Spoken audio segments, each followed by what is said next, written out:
संध्या live आवाज महाराष्ट्राचा। नमस्कार, मी गौरी, आपण पाहत आहात संध्या लाईव्ह। कर्जत जामखेड मतदारसंघात राष्ट्रवादी काँग्रेस पार्टी शरदचंद्र पवार पक्षाचे उमेदवार रोहित पवार यांनी भाजप उमेदवार राम शिंदे यांचा 1243 मतांनी पराभव केलाय। रोहित पवारांना 1,27,676 मते मिळाली आहेत, तर राम शिंदे यांना 1,26,443 मते मिळाली आहेत। या पराभवानंतर राम शिंदे यांनी अजित पवारांवर टीका केली आहे। यावर आता स्वतः रोहित पवारांनी उत्तर दिले, पाहूयात।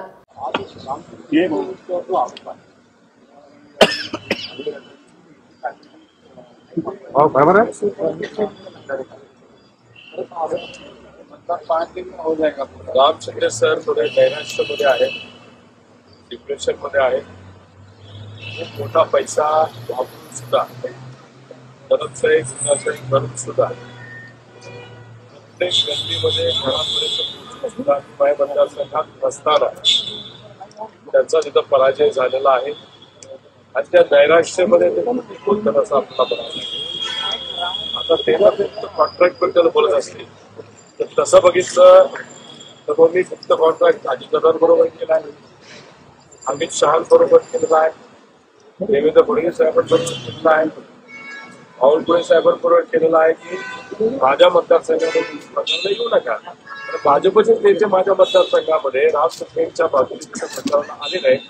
नड्डा साहेबांबरोबर तुम्ही वेगळा कॉन्ट्रॅक्ट केला होता की तिथे या, मात्र बोलू नका। म्हणजे आज जागा असं आहे की हे हास्यास्पद आहे।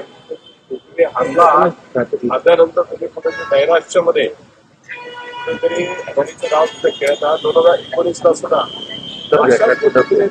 उपाय में दे दिया क्या? उपाय में दे दिया आणि खापर बोलायला पाटील साहेबांवर बोललो होतं, भेट केली, काय मिळालं, आमदारकी मिळाली।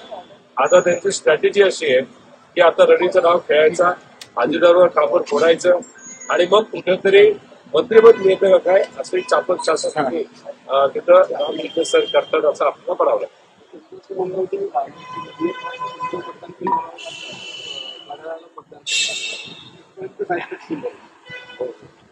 खरं तर आज काही लेवलला जाऊन बोलतायत।